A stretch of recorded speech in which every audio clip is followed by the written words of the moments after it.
Hello everyone, welcome back to my channel. তো আজকে আমি তোমাদের এই সুন্দর মুকুটটা বানিয়ে দেখাবো। আমি তোমাদের প্রমিস করেছিলাম যে আমি এমন একটা ডিজাইন দেখাবো যেটা বোথ সাইড সেম হবে না, একটু ডিফারেন্ট হবে। তো এই দেখতে পাচ্ছ মুকুটটা একটু কিন্তু ডিফারেন্ট। আমি কিন্তু এখানে একটা ফ্রেশ কাগজ নিয়েছি, বড় যে খাতার পেজ নিয়েছি একটা, ওটাকে হাফ করে ফোল্ড করে আর প্রথমে রাউন্ডটা নিয়েছি। এটার মেজারমেন্ট করাটা আমি তোমাদের আগেই দেখিয়েছিলাম। তো আজকে আমি বিদিশাদির এই ভাইরাল বৃদ্ধির মুকুটটা বানাচ্ছি।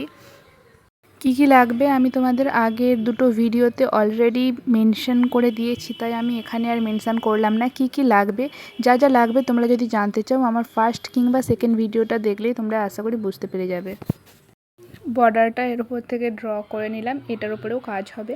তো এর ওপরে আমরা যা ডিজাইন করার সেটা করব। যেই পার্টগুলোতে বোথ পার্টে ডিজাইনটা সেম হবে সেই পার্টটা আমি আগে ডিজাইনটা করে নিচ্ছি। এখানে আমি ওই যে ডিজাইনটা দেখিয়েছিলাম বিদিশাদির মুকুটের, আমি সেই ডিজাইনটা এখানে করছি। এই টাইপের মুকুটগুলো কোন আর্টিস্ট কীভাবে করে আমি জানি না, যেভাবে করি আমি তোমাদের সেই প্রসেসটাই দেখাচ্ছি। অলরেডি দেখতে পাচ্ছ আমার যেই পার্টটা সেম হবে দুই সাইডে ডিজাইনটা, সেই পার্টটা অলরেডি হয়ে গেছে। আমি কি করব, যেই কাগজটাই আমি যেই দিকটাই এঁকেছি সেটাকে উল্টো সাইডে ফোল্ড করে নিয়েছি, দেখতে পাচ্ছ ভিডিওতে দেখিয়ে দিলাম। এবার সেইটার ওপরেই ডিজাইনটা আমি আরও একবার ট্রেস করব, যার ফলে কি হবে, পেন্সিলের দাগগুলো মুকুটের উল্টো সাইডটা ঠিকঠাক একেবারে অ্যাকিউরেটলি একদম ভালোভাবে ফুটে যাবে। আর না হলে কি হবে, ডিজাইনটা হয়তো আমরা হাতে করতে গেলেও হয়তো সমান হবে না। তোমরা চাইলে নর্মালি এইখানটাতে ডিজাইনটা হাতেই এঁকে তোমরা করতে পারো, বাট আমার অ্যাকিউরেট করার জন্য মনে হয় এইটা করলে আরও সুবিধা হবে তোমাদের কাজটা। দেখো বোথ সাইড ডিজাইনটা কীরমভাবে ট্রেস হয়ে গিয়েছে। এবার আমি এর ওপরে খালি আর একবার করে এটাকে ভালো করে ফুটিয়ে নিচ্ছি ডিজাইনটা। যে যে জায়গাগুলো আমার মনে হয় যে প্রয়োজন, না করলেও চলবে এই পার্টটা। ডিজাইনটা কাটিংয়ের সময় যেহেতু আমি একদিকে এই পার্টটা কাটিং করব, তাই আমি আর করলাম না, এখানে ট্রেসিংটা করে নিয়েছি অলরেডি। বাট আমি এখানে এটার ফুটালাম না ভালোভাবে। এরপরে আমি যে ডিজাইনটা বোথ সাইডে সেম হবে না সেই পার্টটা আমি এখানে ড্র করে নিচ্ছি। দেখো মোটামুটি ড্রটা করা আমার হয়ে গেছে। এরপরে আমি কাটিং করব। কাটিং করার জন্য অবশ্যই আমাদের লাগবে কিন্তু একটা বেস, যার উপরে রেখে আমরা কাগজটা কাটিং করব।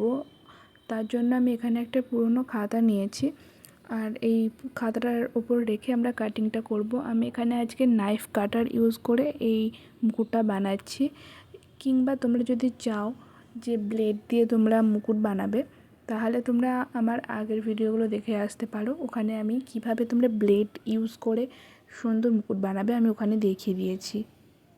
এই ওপরের পার্টের ডিজাইনটা যেহেতু সেম না, তাই আমি কাগজের ফোল্ডটাকে ওপেন করে নিয়েছি এবং এরপরে আমি কাটিংটা করছি। এরপরে মোটামুটি মাঝখানে যে ডিজাইনগুলো দেখতে পাচ্ছ ফাঁকা ফাঁকা, সেই ডিজাইনগুলো কাটিং করে নিচ্ছি। এরপরে আমি ফোল্ডটা খুলে দেখালাম, দেখো খুব সুন্দর এসেছে মুকুটটার ডিজাইন। ক্যামলিনের আঠাটা নিয়ে আমি পুরো ডিজাইনটাতে খুব ভালো করে আঠাটা লাগিয়ে দিচ্ছি, কারণ এটাই আমরা সোলার প্লেটের ওপর লাগাবো, যাতে কোনোভাবে উঠে না যায়। খুব ভালো করে আঠাটা আমাদের এখানে লাগিয়ে দিতে হবে। আটাটা খুব ভালো করে লাগানো হয়ে গেছে, দেখতে পাচ্ছ এই পার্টটা কিন্তু খুবই ডিফিকাল্ট। দেখতে পাচ্ছ কাগজের সাথে কিভাবে আটকে গেছিলো। শোলার থালাটা নিয়ে নিয়েছি আমি। এরপরে খুবই সাবধানে আমাদের এই কাগজটা এখানে বসিয়ে নিতে হবে। এবার এটাকে আমাদের শুকনো হতে কিছু টাইম দিতে হবে, আধ ঘন্টা কিংবা 10-15 মিনিটের মধ্যে আশা করছি এটা শুকিয়ে যাবে। এবার আমি থালা থেকে ডিজাইনের পার্টটা আলাদা করে নিচ্ছি, তাহলে আমাদের ডিজাইনটা কাটতে খুবই সুবিধা হবে। দেখো আলাদা করে নিয়েছি। এরপরে আমি একটা একটা করে ডিজাইনগুলো কাটিং করে নিচ্ছি এখানে। এবার ভেতরের পার্টটাও কাটিং করে নিলাম। তোমরা দেখতে পাচ্ছ নাইফ কাটার দিয়ে কাট করলে কিন্তু খুবই সুন্দর একটা ফিনিশিং আসে। তোমরা শোলার থালাটা কাটিং করার সময় খুবই সাবধানে কাটিংটা করো, নাহলে একটু ভুলের জন্য কিন্তু তোমাদের মুকুটটা খারাপ হয়ে যেতে পারে। মোটামুটি সব ডিজাইন কাটিং করা আমাদের হয়ে গেছে। এবার এর ওপরে আমি কিছু কিছু ডিজাইনের পার্টগুলোতে শোলার থালা কাটিং করে আমি লাগিয়েছি এবং তার সাথে কিছু জরি সুতো লাগিয়েছি, যার কারণে মুকুটটা আরও অনেক সুন্দর লাগবে দেখতে। কিন্তু আমি ভিডিওতে এগুলো দেখাইনি, কারণ এইটা ভিডিওর সামনে করতে, ভিডিও রেকর্ড করতে গেলে ঠিকঠাক ফিনিশিংটা আসে না, সেই জন্য আমি এটা অফ ক্যামেরায় করে নিয়েছি। এরপরে আমি সোলার বলগুলোকে হাফ করে কাটিং করে এবার লাগিয়ে দিচ্ছি। এরপরে আমি মাঝখানের পার্টগুলোতে একটু 3D এফেক্ট দেওয়ার জন্য সোলার থালাটাকে এই শেপেই কেটে নিয়েছি, একটু ছোট, তার থেকে আরেকটু ছোট, এরকমভাবে 2-3টে তোমরা দিতে পারো। আমি ওপরটাতে 3টে দিয়েছি এবং নিচের দুটো ডিজাইনে আমি 2টো করে দিয়েছি এবং তার ওপরে পুঁতিটা দিয়েছি। ওই কাটিংয়ের মাপটা কিভাবে নিতে হবে আমি ঠিক বলতে পারবো না, কারণ আমি নিজেও জানি না। আমি এটা নিজেই বসিয়ে বসিয়ে মাপটা করে কেটে তবেই বসাই, আঠা দিয়ে একেবারে বসিয়ে দিই। এরপরে দেখতে পাচ্ছ আমি হাফ কাট এই মতিগুলো নিয়ে আমি ওই শোলার বলের ওপর বসিয়ে নিচ্ছি। দেখো মোটামুটি বসানো হয়ে গিয়েছে। একটা একটা করে যত আমরা ডেকোরেশনটা করছি, মুকুটের সৌন্দর্যটা কিন্তু ততই ধীরে ধীরে বেড়ে উঠছে। এরপরে আমি নিচের এরিয়াটাতে পুঁতি লাগিয়ে নেব। এবার আমি হাফ কাট বিটসগুলো এখানে বসিয়ে নিচ্ছি। এই বিটসগুলো তোমরা জারি শপে কিংবা স্টেশনারি শপে পেয়ে যেতে পারো।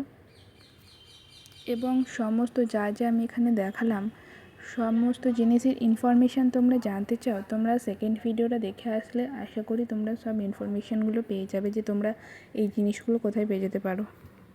দেখো আমাদের পুঁতিটা এখানে বসানো হয়ে গেছে। কতটা সুন্দর লাগছে তোমরা সেটা কিন্তু কমেন্ট করে জানাও। কেমন লাগলো আজকের ভিডিওটা যদি ভালো লাগে অবশ্যই একটা লাইক করে দিও। চ্যানেলে নতুন হলে সাবস্ক্রাইব করতে ভুলো না। আর তোমরা কী কী ধরনের ভিডিও দেখতে চাও সেটাও কিন্তু অবশ্যই কমেন্ট করে জানিও। তো আজকের জন্য বাই।